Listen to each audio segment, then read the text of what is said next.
Cher père, vous êtes évêque du diocèse de Saint-Claude dans le Jura depuis quelques mois. Félicitations et bienvenue sur la chaîne vidéo du diocèse de La Rochelle et Saintes.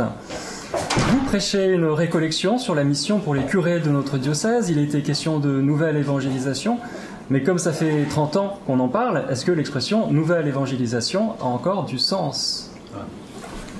On dit souvent qu'il faut 50 ans pour comprendre et interpréter un concile.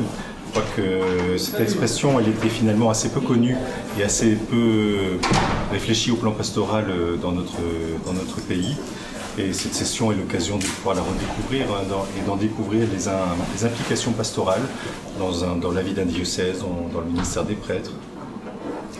Vous devenez évêque dans un contexte étonnant, marqué par cette longue épidémie de Covid et par le rapport de la SIAZ. Alors dites-moi, père, l'Église est-elle encore audible et crédible en 2022? Pour qu'elle soit audible et crédible, il faut qu'elle soit au service de la vérité. Et du coup, c'est le premier travail, en tout cas moi qui m'a occupé et préoccupé depuis que j'ai été nommé évêque, puisque mes trois premières assemblées plénières avec les évêques étaient consacrées à ce rapport de la SIAZ.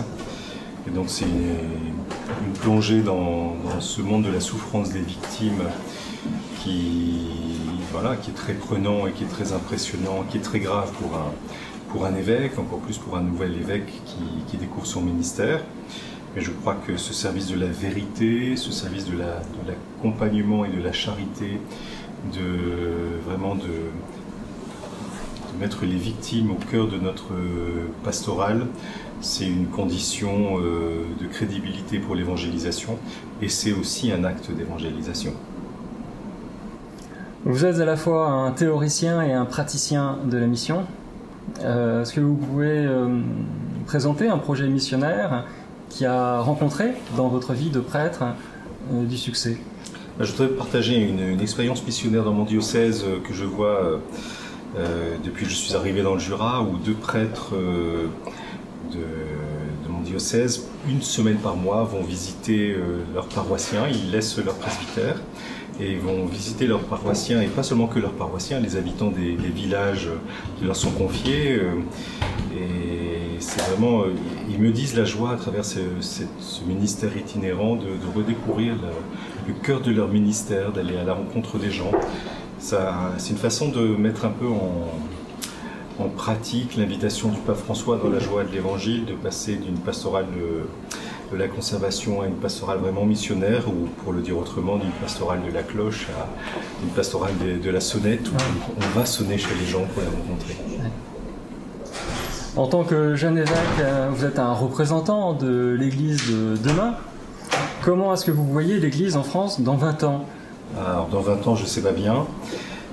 Pour mon diocèse, pour commencer, ce que je sens, et surtout avec les prêtres et les différents responsables laïcs aussi que nous pressentons, c'est que nous allons vers des communautés plus petites, mais où il faut soigner vraiment la vie fraternelle, la vie de prière, que la charité du Christ soit vraiment manifestée très concrètement dans l'entourage, c'est-à-dire du côté de la proximité. Donc je sens que surtout dans un diocèse comme le mien où les paroisses sont gigantesques, la paroisse ne peut plus offrir un lieu de proximité, d'amitié sociale, comme dirait le pape François. Et il faut pouvoir retrouver des petites cellules ecclésiales où ça s'est vécu vraiment pleinement. Et par rapport à la question des séminaires, des séminaristes, moi j'ai pas de recette, mais je crois qu'aujourd'hui, j'étais très marqué par l'interpellation des séminaristes quand j'étais supérieur du séminaire en disant « Mais père, est-ce que si on devient prêtre aujourd'hui, on va passer notre vie à fermer des paroisses ?» Et je crois que le cœur de la formation d'un futur prêtre aujourd'hui, c'est d'en faire un apôtre qui va oser la créativité, qui va avoir un zèle missionnaire, une audace. Je crois que c'est l'enjeu de la formation des prêtres aujourd'hui. La créativité. Père Garin, merci d'avoir répondu à ces quelques questions. Je suis sûr que vous allez accomplir des merveilles dans votre nouveau diocèse. Pas tout seul en tout cas. Avec la grâce de Dieu, bien sûr, et puis les habitants du Jura. Merci. Merci.